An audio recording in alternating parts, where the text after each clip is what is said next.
some of the greatest benefits people will have is it breaks them out of their food addiction. So if you go from a water fast into the Goodbye Autoimmune Disease Protocol, you're going to think your smoothies are fabulous because they're so much better than water alone, right? Versus going from McDonald's to having smoothies where you might not really feel like you're getting much out of it, right? So if it's something that helps you with a reset, I think that's great.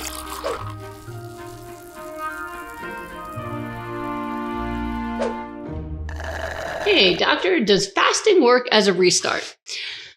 Okay, well, it really depends on what you're trying to do, all right? Those of you who know me and follow me, I don't really recommend fasting. I recommend the opposite of fasting, hyper-nourishment, which is overdosing in nutrition to rapidly reverse disease by enhancing cellular repair and the immune system. So I'm not really down with fasting because you can't hyper-nourish and fast. That being said, there are many people who like to do some kind of fasting, whether it's a juice fast or a water fast, before jumping into a program. And some of the greatest benefits people will have is it breaks them out of their food addiction. So if you go from a water fast into the Goodbye Autoimmune Disease Protocol, you're going to think your smoothies are fabulous because they're so much better than water alone, right?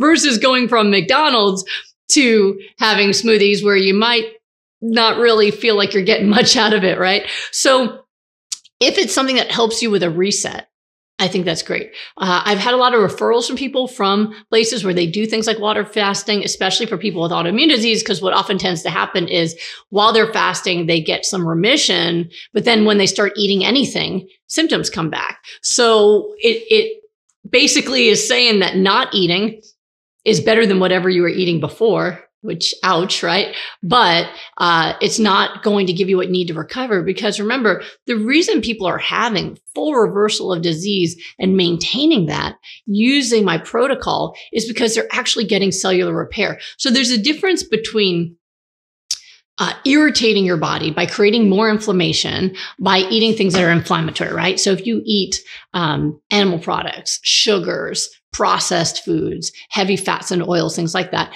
you're going to drive inflammation in the body, which can create more symptoms. If you take those things away, you're no longer irritating your body, right? So you're going to feel better, right? Most people feel better. That's different than actually repairing the damage from before.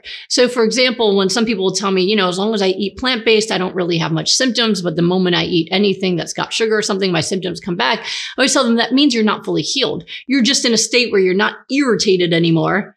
But minor irritation leads to symptoms. Versus for me, I've been symptom-free with normal labs from lupus for 17 years now. I can eat a vegan donut. I can have a glass of wine or a beer, right? I can have Indian food with oil in it, right? And I don't get any lupus symptoms, zero, okay? Because I've actually fully recovered. So there's a difference, okay? So even if you decide to use fasting to give yourself a jump start, you still want to do the hyper-nourishment, because that literally gives your cells the building blocks of what your cells need to repair damage, to build the anti-inflammatory immune system. All right. So it's totally fine if you want to do it. Be careful.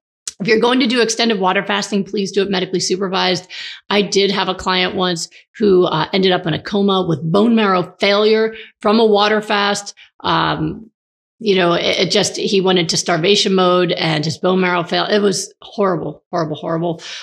So if you're going to do more than like a day or two, and you, especially if you've never done it before, do it in a place where you can get medically supervised to make sure you're safe. But again, there's no need to. You can jump right into hyper-nourishment if you like. There are special cases where I will recommend things like juices and stuff when there's a lot of food sensitivity I'm trying to figure out, or really devastating gut issues. But in general, most folks can start working on increasing those foods and getting to those levels.